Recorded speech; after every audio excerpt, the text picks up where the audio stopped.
Last time on Slayers the Ruby Eye. Goblins.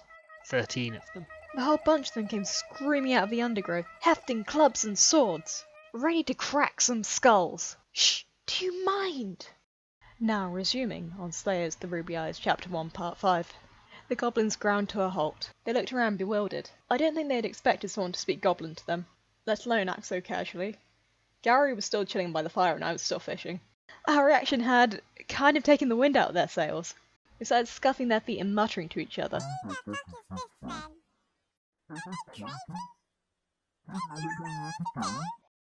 They stared at us, trying to figure out what to do next, but they didn't attack. And then, as if on cue, the fish bit. Oh shit, I've got one! Fuck, it feels massive!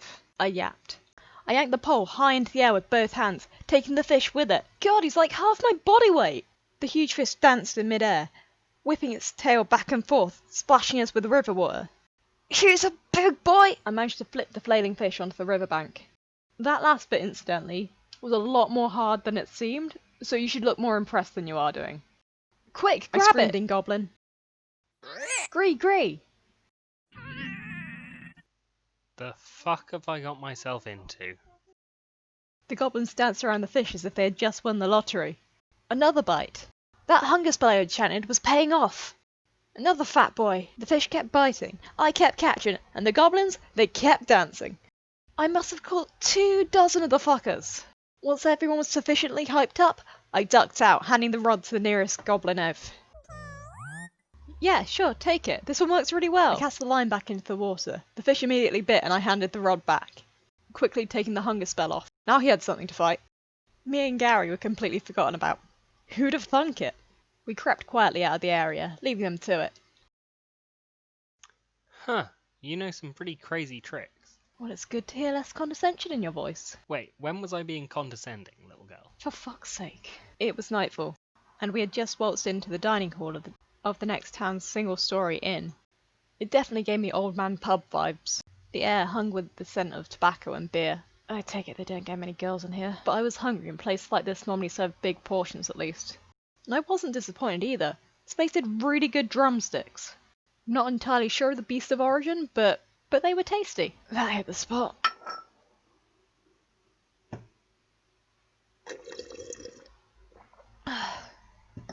The fuck are you staring at? I took another 4 drumsticks. So those tricks you did earlier, with the goblins, how do you actually manage that? Oh, the fishing spell. Well, that's pretty basic magic. What, did you think I was completely helpless? It's not even worth talking about, really. So you're some kind of magic girl? Gary, if you use that phrase ever again, you will not live. Do I make myself clear? Yeah, please let go of me. So, what are you?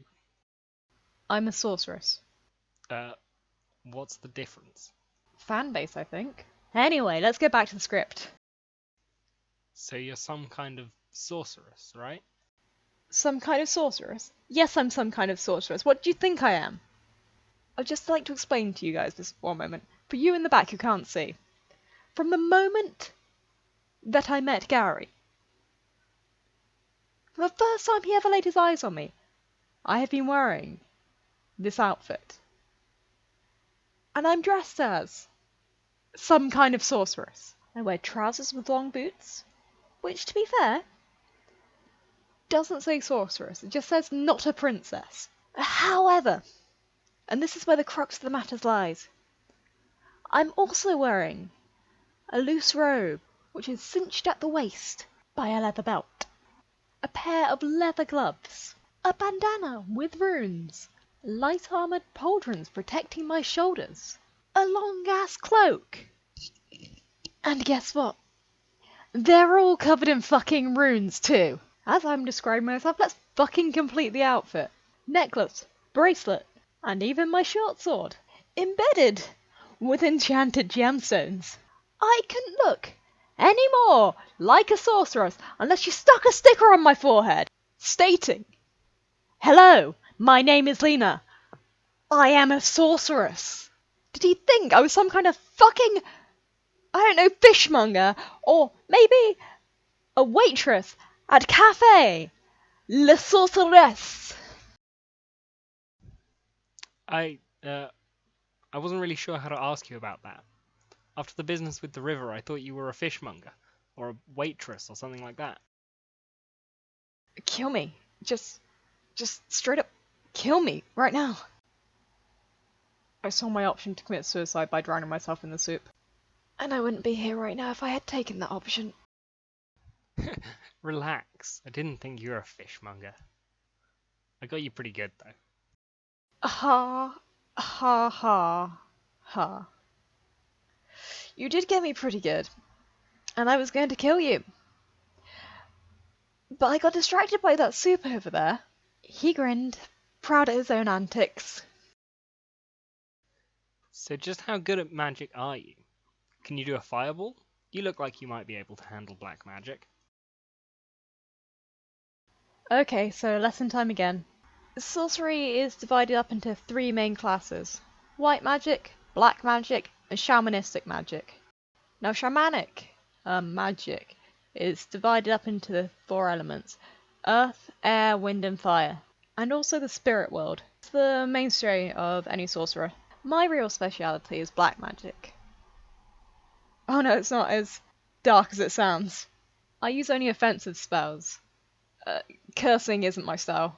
It's actually a common misconception that all offensive spells are black magic. Many of them are actually shamanistic. The fireball that Gary mentioned is classified as shamanistic magic. And it's a doozy too. I look like I might be able to handle black magic. Is that how little you think of me? No, it's just, you seem like the really easygoing type. Sure. Oh, whatever. It looks like I'm gonna see what you can do any second now, anyway. What do you mean? By the time I had finished my sentence, the door to the inn had been kicked open. That's her. Someone growled. I turned my head in the direction of the ruckus and locked eyes with the growler. You were? Ah, shit.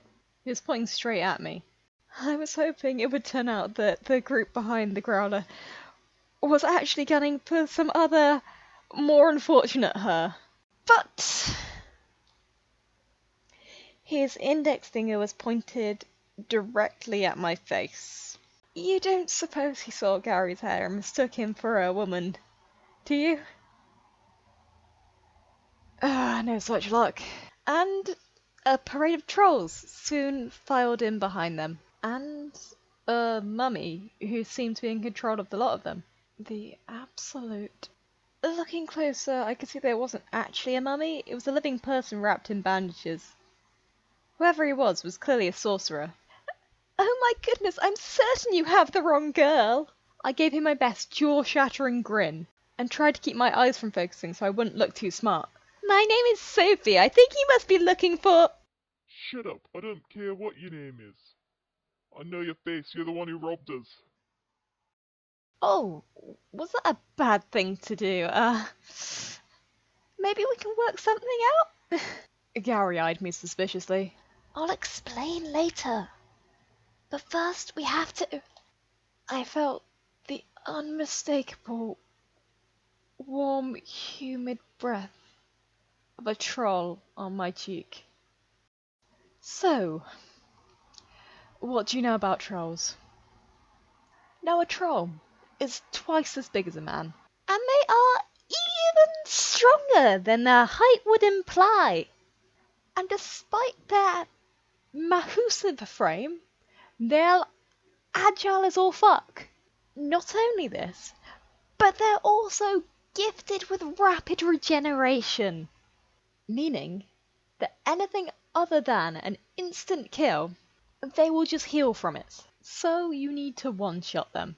Also, did I mention, fighting indoors with slow charge attack spells? It's a really good way to burn through your life savings. No, it's not that I speak from experience, it's just trust me on this. Ugh. It also tends to be dangerous for bystanders as well. So, knowing all of this, I rose from my chair. Right, have it your way then. Let's take this outside. No.